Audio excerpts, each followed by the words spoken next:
So here is the Freeman lawsuit, as you can see, filed on the 9th of June against the 7th Judicial District Court, Mercedes Murphy, Shannon Murdoch Poff, Jason Jones and Susan Rossino.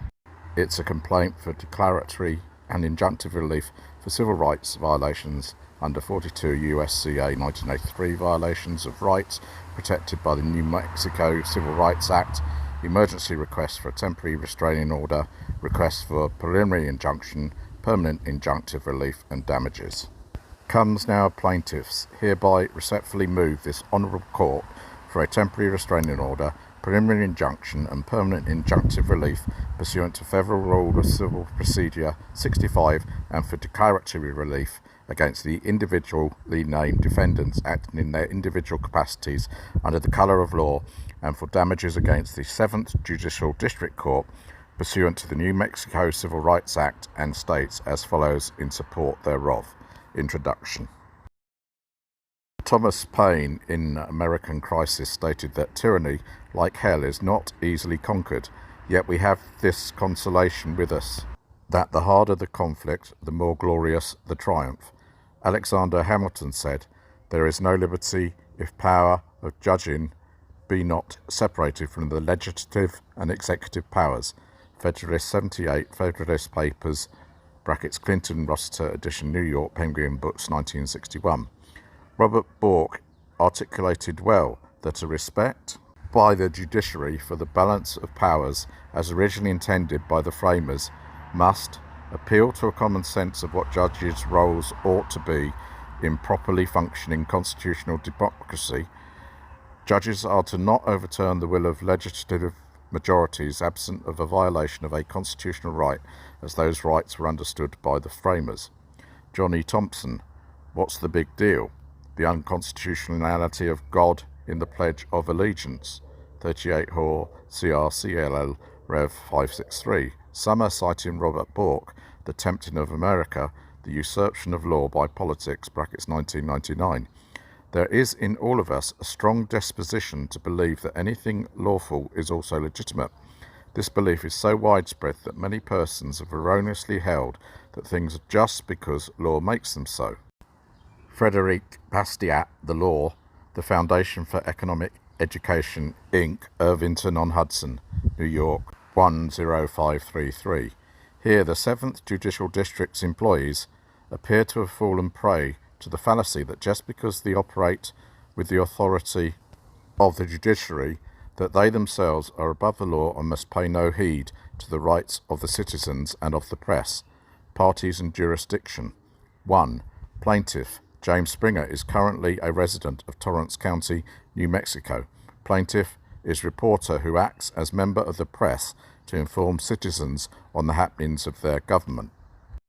2. Defendant New Mexico 7th Judicial District Court is a public body as defined in NMSA 1978 41 4A 2, who is sued for damages and injunctive relief against its employees from taking further actions that interfere with plaintiffs' rights protected by the New Mexico Bill of Rights. 3. Defendant Mercedes Murphy is the Chief Judge of the 7th Judicial District Court of New Mexico, who is sued pursuant to 42 U.S.C.A. 1983 for only declaratory and injunctive relief for actions taken individually under the colour of law. 4. Defendant Shannon Murdoch Poff is a judge of the 7th Judicial District Court of New Mexico, who is sued for declaratory and injunctive relief only for actions taken individually under the colour of law. Defendant Jason Jones is the court executive officer of the 7th Judicial District Court of New Mexico, who is sued for declaratory and injunctive relief only for actions taken individually under the colour of law. 6. Defendant Susan Rossino is a clerk of the 7th Judicial District Court of New Mexico, who is sued for declaratory and injunctive relief only for actions taken individually under the colour of law. 7. The court has subject matter jurisdiction under 28 U.S.C. 1331 and 42 U.S.C. 1983 because plaintiffs allege a current and imminent continuing violation of their rights under the laws and Constitution of the United States Additionally, the court, in its discretion, may exercise pendant jurisdiction to address claims arising under the state law of New Mexico, specifically NMSA 41-4A-1. 8. The court may declare the legal rights and obligations of the parties in this action pursuant to 28 U.S.C. 2201 because this action presents an actual controversy within the court's jurisdiction. 9. Venue is proper in this judicial district under 28 U.S.C. 1391(b). All defendants are residents and or perform their official duties in this district. In addition, all of the events giving rise to claims in this complaint arose in this district. General allegations. 8. Plaintiff is an independent investigative journalist who produces content intended to expose to the general public cases of government fraud, waste and abuse. 9. In the first quarter of 2023, plaintiff engaged in investigative journalism at the Moriarty Magistrate Courthouse. 10. While most of plaintiff's investigative journalism focuses on police misconduct and abuse of power, plaintiff also exercises his First Amendment rights to produce content related to other government officials beside police officers, including, but not limited to, local elected officials and government employees, and judicial officers and administrators. 11. Plaintiff displays the content described in paragraph 8 through 10 above on a YouTube channel he operates called James Freeman. 12. Approximately 444,000 people around the world subscribe to and enjoy plaintiff's YouTube channel called James Freeman. 13. The content plaintiff posts on his YouTube channel and on other social media platforms often receives tens of thousands of views and frequently sparks robust debate about matters of public interest related to constitutional rights, the workings of government and other related matters. 14. In February of 2023, plaintiff posted one or more videos featuring interactions with a domestic relations hearing officer in the 7th Judicial District Court for Torrance County, as well as with court personnel and employees of the Torrance County Sheriff's Office. 15. On or about March 1, 2023, 2 officers with the New Mexico State Police hand-delivered to plaintiff an administrative order entered on March 28, 2023 and signed by the Honourable Mercedes Murphy, Chief Judge of the 7th Judicial District. See exhibit attached hereto and incorporated herein by reference as Exhibit 1. 16. Pursuant to the administrative order attached hereto as Exhibit 1, plaintiff is banned from entering the Torrance County District Court at the Neil Mertz Judicial Complex, 903N 5th Street, Estancia, New Mexico 87016, unless appearing for a hearing or having specific court business. 17. In the event that plaintiff is to appear at the location described above in paragraph 13, the administrative order attached hereto as Exhibit 1 requires that plaintiff is escorted by and accompanied by the Torrance County Sheriff's Office within the building. 18. The administrative order attached hereto as Exhibit 1 further orders, judges and decrees that upon entering the Neil Mertz Judicial Complex, plaintiff shall enter the Torrance County Sheriff's Office and identify himself as being an obstinate visitor and alert law enforcement that plaintiff must be escorted and accompanied pursuant to the administrative order. 19. On or about March 1, 2023, at the same time, officers of the New Mexico State Police hand-delivered to plaintiff the administrative order attached hereto as Exhibit 1. Those same officers also hand-delivered to plaintiff a letter from Jason Jones, Court Executive Officer of the 7th Judicial District Court. See exhibit attached hereto and incorporated herein by reference as Exhibit 2. 20. The letter attached hereto as Exhibit 2 describes the contents of the administrative order attached hereto as Exhibit 1, but provides no notice of wrongdoing. Plaintiff is alleged to have committed such that he could legally be deprived of his rights under the New Mexico Bill of Rights. 21. On March 23, 2023, the Chief Judge of the 7th Judicial District Court entered an amended administrative order, amending the administrative order attached hereto as Exhibit 3 to include a ban on plaintiff entering various other properties of the 7th Judicial District. See exhibit attached hereto and incorporated herein by reference as Exhibit 3. 22. On March 23, 2023, Jason Jones, 7th Judicial District Court Executive Officer, signed a letter addressed to plaintiff in which Mr. Jones explained the contents of the amended administrative order attached hereto as Exhibit 3. See Exhibit attached hereto and incorporated herein by reference as Exhibit 4. 23. In the letter attached hereto as Exhibit 4, Jason Jones alleges that plaintiff entered the Moriarty Magistrate Court for non-court business and was being disruptive and threatening in the courthouse. 24. Plaintiff was never given notice and an opportunity to be heard on the matter of the deprivation of his rights under the First Amendment, 14th Amendment or Article 2 of the New Mexico Constitution that resulted from the actions of the defendants as described in paragraphs 15 through 23 herein. 25. On May 18, 2023, plaintiff attempted to exercise his rights as guaranteed under the United States Constitution and the New Mexico Constitution by attending a public hearing as a member of the press to report on the case in a criminal matter before the Honourable Mercedes Murphy by way of a video conferencing platform. 26. After dialing into the public hearing via the video conferencing platform, Judge Murphy summarily ejected plaintiff from the video conferencing platform and from the public hearing without providing plaintiff notice and an opportunity to be heard on the matter of whether he could attend the public hearing. 27. On May 24, 2023, Judge Shannon Murdoch-Poff issued an order, Exhibit 5, attached hereto, excluding plaintiff from a hearing in a civil matter D-722-DV-2019-00050M that plaintiff planned to attend as a member of the press and the public.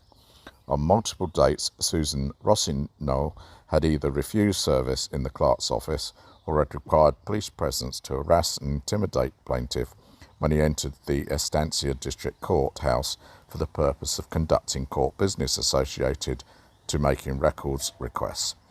This culminated in an outright refusal to accept plaintiff's request for service on June 8, 2023, and Ms. Rossignol requiring the Torrance County Sheriff's Deputy Young chase plaintiff from the building, which he did. Count 1. Violation of freedom of the press and speech, viewpoint discrimination, 42 U.S.C. 1983. 29. Plaintiff incorporates the preceding paragraphs as though fully set forth herein. 30. The First Amendment of the United States Constitution protects an individual's freedom of expression, freedom of speech, and the individual's right to petition their government for redress. Moreover, the First Amendment prohibits infringement on the freedom of the press to report on the affairs of government by the government. 31. As a government actors individually acting under the colour of law, Judge Murphy and Judge Murdoch-Poff engaged in viewpoint discrimination by banning and excluding plaintiff from public places and hearings, prohibiting him attending and reporting on public matters.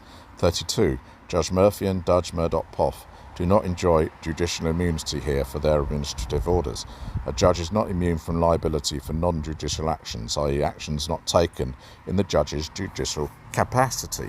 Milas v. Waco, 502 U.S. 9, 1, 1991, citing Forrester v. White, 484 U.S. 219, 227-29, 1988, Stump v. Sparkman, 435 U.S. 349, 360, 1978. This important legal principle was recently applied to bail in the context of suing members of the judiciary in Schultz v. State, case number 5:17-CV 00270-MHH, brackets NDA, Alabama 2018, wherein the District Court there applied the guidance from the 11th Circuit that court looks to the nature and function of the Act, not the propriety of the Act itself, and considers whether the nature and function of the particular Act is judicial. See ECF Doc 198, page 13, brackets applying McCulloch v. Finley, 907, F.3D, 1324, 1331, 11th Circuit, 2018. Under McCullough's, a court should consider the nature and functions of the alleged acts are judicial by considering 4 factors. 1. The precise act complained of is a normal judicial function. 2. The events involved occurred in the judge's chambers. 3. The controversy centred around a case then pending before the judge. And 4. The confrontation arose directly and immediately out of a visit to the judge in his official capacity. McCulloch 907 F.3D at 1331.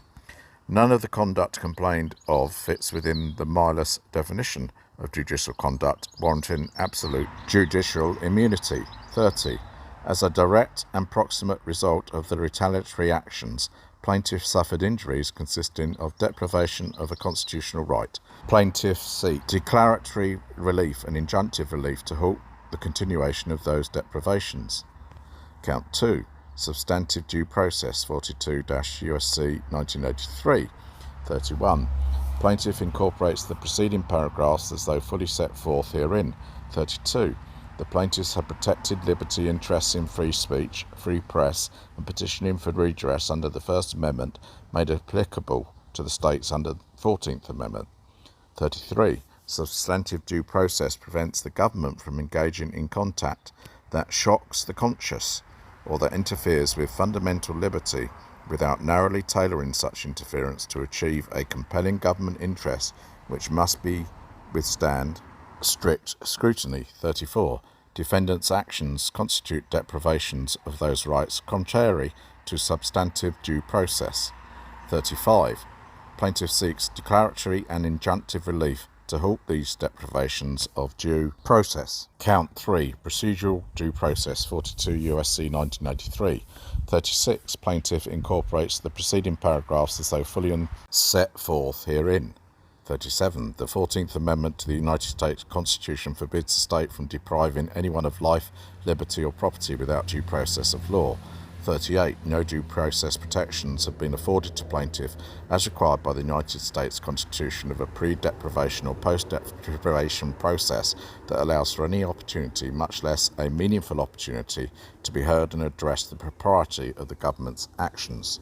39. All fundamental rights comprised within the term liberty, including but not limited to the rights to be free from bodily restraint, the right to contract and engage in the common occupation of life, the right to acquire useful knowledge, to worship God according to the dictates of one's own conscience, and to generally enjoy the privileges long associated with the rights of free people, are guaranteed substantive due process rights under the 14th Amendment. 40.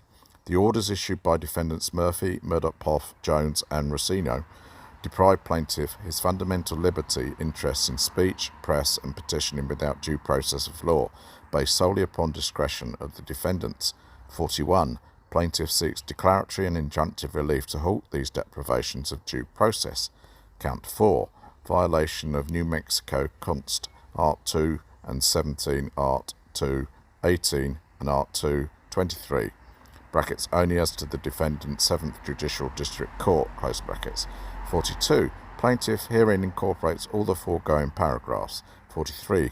Defendant 7th Judicial District Court violated plaintiff's constitutional rights of freedom of speech, freedom of press, freedom of assembly and due process when that defendant entered the administrative order and amended administrative order attached hereto as exhibits 1, 3 and 5, and when the defendant had these orders and the letters attached hereto, exhibits 2 and 4, served on plaintiff with no notice and opportunity to be heard. 44. For the exercise of speech protected by NM Const. Art 2, 17, defendant 7th District Court retaliated against plaintiff by ejecting him from the public hearing on May 18, 2023. 45. Because the defendant acting through its agents have violated plaintiff's rights protected by the Bill of Rights of the New Mexico Constitution with disregard for the harm it would cause plaintiff, the plaintiff is entitled to judgment establishing that his rights were violated and for actual damages associated to those violations, as well as attorney's fees and costs. Jury demand. Plaintiffs request a trial by a jury of 12 persons. Request for a relief. Wherefore, plaintiffs demand judgment in their favour against defendants jointly and severally and seek relief as follows. 1. A declaratory judgment and issuance and enforcement of the administrative orders and the denial of access to court property and services is unconstitutional for the reasons stated herein, and that the actions of the individual defendants were unlawful and unconstitutional. 2. A declaratory judgment that the actions of the 7th Judicial District Court through its employees violated plaintiff's rights protected by the New Mexico Bill of Rights by interfering with his protected speech, his right to freedom of press, and interfering with his right to petition his government for redress. 3. for an award of actual damages against the 7th Judicial District under the New Mexico Civil Rights Act. 4. A temporary restraining order to prohibit individual defendants from enforcing the administrative orders at issue, issuing any further orders, or taking any action to ban or exclude plaintiff from any public space or hearing, or to deny him any service afforded to the public, included but not limited to requesting records. 5. A preliminary and permanent injunction to prohibit defendants from enforcing the administrative orders or promulgating new ones that prohibit a plaintiff from entering public spaces or attending public hearings without first affording him due process of law. 6. Award of costs and expenses, including reasonable attorney's fees under 42 U.S.C. 1988 and NMSA 1978, 41-4A-3, and such other relief as the court deems appropriate. Request for temporary restraining order. Plaintiff has a liberty interest in freedom of speech, freedom of press, and to petition the government for redress that requires due process of law before he is deprived of liberty. Plaintiff has a liberty interest in activities protected by the First Amendment to speech, press, and petitioning. Banning him from courthouses, excluding him from hearings, and denying him public services most certainly runs afoul of those protections. Moreover, depriving him of that liberty with absolutely no notice or opportunity to be heard deprives him of owing due process. A temporary restraining order is necessary to prevent irreversible harm. Unless the court enters this temporary restraining order and preliminary injunction, plaintiff will cut off from exercising his rights in any sort of significant way in a number of locations in Torrance County. 1. Standards for issuance of a preliminary injunction. A movement may obtain a preliminary injunction if 1. The movement is irreparably injured by denial of the relief. 2. The movement's injury outweighs any damage the injunction may cause the opposing party. 3. Granting the preliminary relief would not be adverse to the public interest. And 4. There is a substantial likelihood of success on the merits. Kierman v. Utah Transit Authority 339 F.3D 1217, 1220, 10th Circuit 2003. For the reasons that follow, the standards for granting a temporary and preliminary injunction have been met in this case. 2. Plaintiffs are likely to succeed on the merits. A. Defendants' administrative orders, letters and actions are viewpoint discrimination in violation of the First Amendment and the corresponding New Mexico Constitution provision in the Bill of Rights. To determine whether a government act violates the substantive component of the Due Process Clause, courts begin by determining the proper level of scrutiny to apply for a review. Even though citizens of statutory counties are not a suspect class, we will still apply strict scrutiny if the state's classification burdens the exercise of a fundamental rights guaranteed by the U.S. Constitution. Save Palisade Fruitlands v. Todd 279 F.3D 1204 1210 10th Circuit 2002. An act passes strict scrutiny only if a narrowly tailored to further a compelling government interest, i.d. If no heightened scrutiny applies, the statute need only be rationally related to a legitimate government purpose, i.d.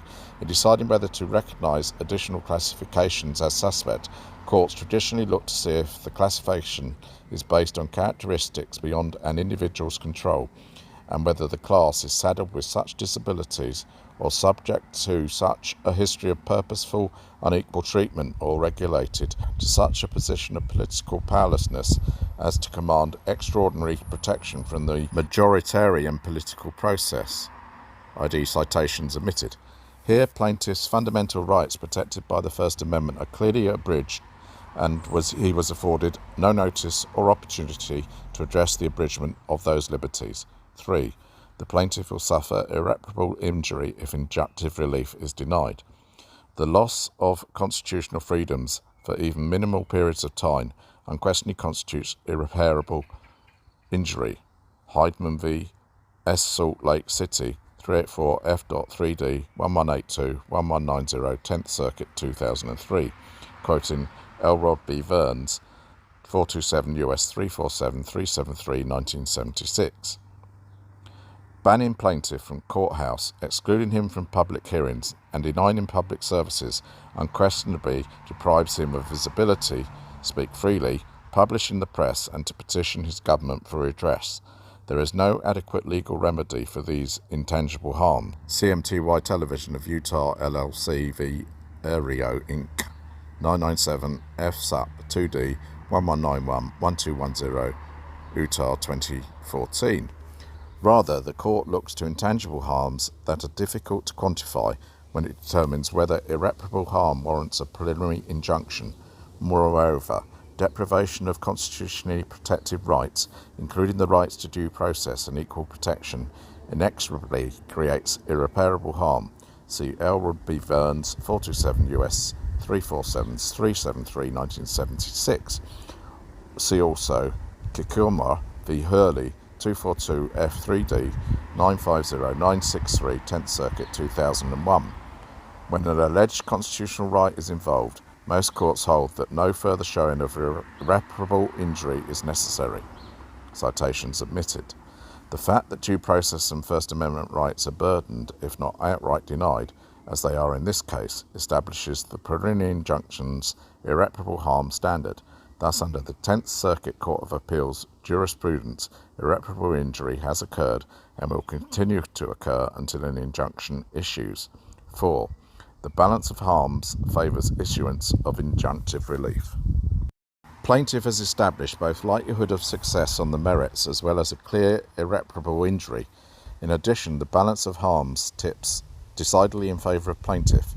In the 10th Circuit, the government's potential harm must be weighed against plaintiff's actual constitutional injury. Suman v. Pleasant Grove City, 483 F.3D 1044 1056, 10th Circuit 2007.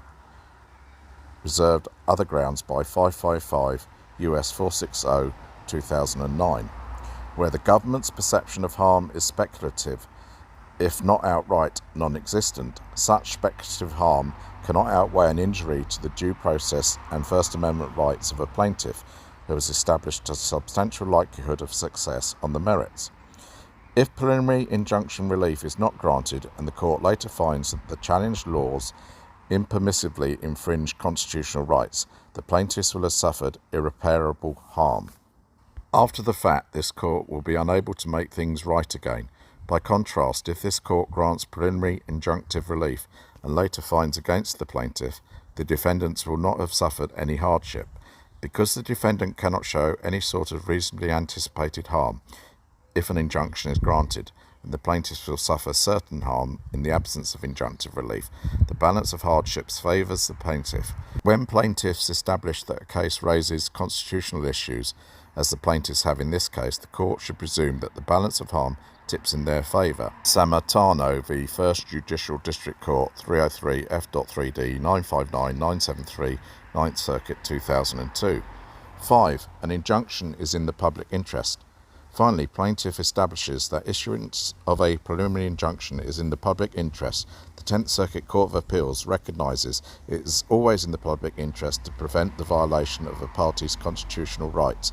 Verlo v. Martinez, 820 F.3D 1113 1127, 10th Circuit 2016, citing Pacific Frontier v. Pleasant Grove City, 414 F.3D 1221 1237, 10th Circuit 2005. See also Utah Licensed Biv 256 F.3D at 1076.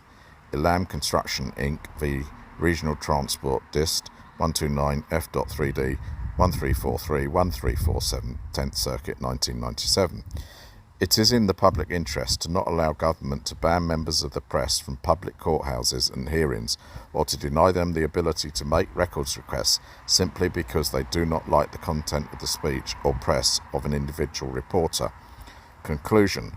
French mathematician and philosopher Blaise Pascal stated that justice without force is powerless, force without justice is tyrannical.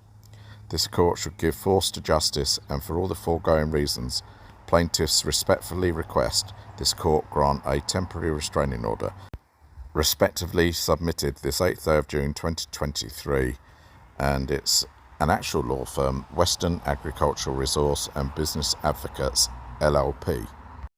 I'll just show the exhibits. Thanks for watching.